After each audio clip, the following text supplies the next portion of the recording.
In our industry, the BC assessment is always a topic of conversation.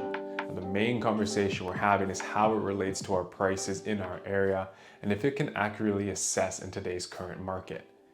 For those that don't know me, my name is Alex Hughes and my wife and I run the North Pacific Homes Group here in Victoria. And as always, if you did like the video, please give us a like and make sure you subscribe to some more great content. Also, I did want to say this video isn't intended to speak poorly about BC assessment, but rather I just wanted to give an overall idea on how we use assessment in our industry. The assessed value is used by the government to essentially figure out what your property taxes are going to be, depending on the municipality that you're in. Now, they break this down into two different components, your building and the land.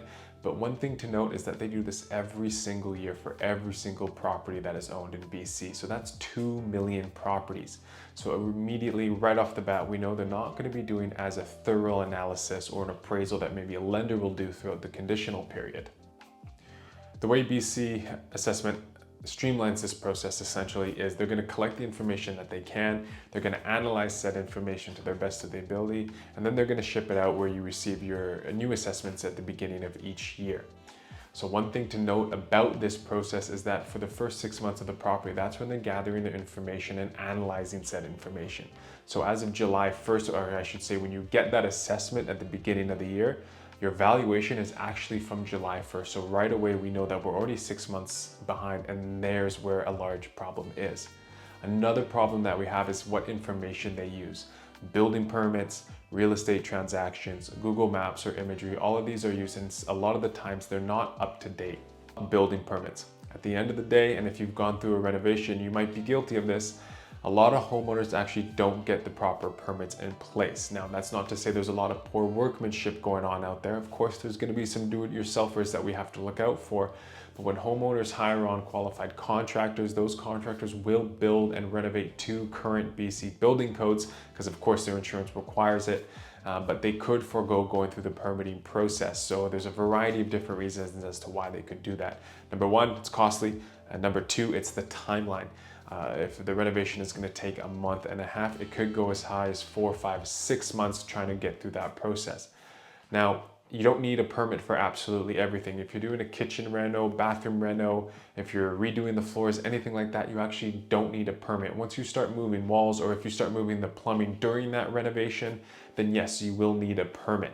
But when you're doing anything like that where you're not required to move any walls or plumbing, you actually do not require a permit. So therein lies the problem. When BC assessment is going through this, they don't have that information on hand. So if you live in a 1950s home, let's say that you've completely gutted, renovated, absolutely beautiful, BC assessment has no idea that's happened, and that's not going to reflect in your assessment. Real estate transactions. So as we mentioned, the January assessment that you get is actually from July 1st. So we're already 6 months behind. The other problem that we have is that they're only using closed transactions, meaning title has already transferred to the new buyers. There are a lot of properties that are still currently pending, meaning conditions are removed, deposits are in, and they're just waiting for the completion date. And if that goes past the July 1st date, it's not going to be used, and that could, sway or be quite important to the assessed value. And the last one is going to be Google Maps, Street View, imagery, anything along those lines. Now, speaking to some workers at BC Assessment, this is not necessarily the main thing that they focus on. Essentially, it's a last-ditch effort, primarily because if you do log into Street View, if you look at my house, let's just say the last photo was taken from 2018. So they're not going to use that necessarily. They're going to go in to see if there's anything been updated, maybe from 2022 or further. But that is just one of the kind of last-ditch efforts or last-ditch tools that they're going to use. With the COVID craze that's been going on, and within the last few years, assessments is always behind and they're always trying to catch up. So assessments have been all over the place. Sometimes they've gone up 30% in some areas, they've gone down 15% in some areas. And homeowners are calling us asking, well, what's that gonna do to their taxes? Are we gonna see a 30% jump? Or are we gonna see a 15% drop in taxes, which would be nice? And unfortunately, the answer is no. When your taxes are going to be affected is when you have the average of the area. So let's say in my neighborhood, everybody jumps up 15%.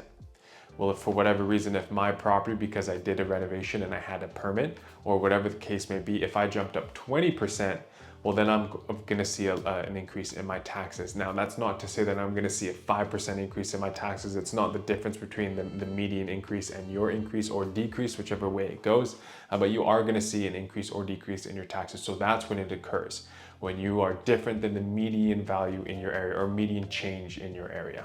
To sum everything up, assessments are a good starting off point, right? But as a realtor, I can't solely use them to evaluate your property.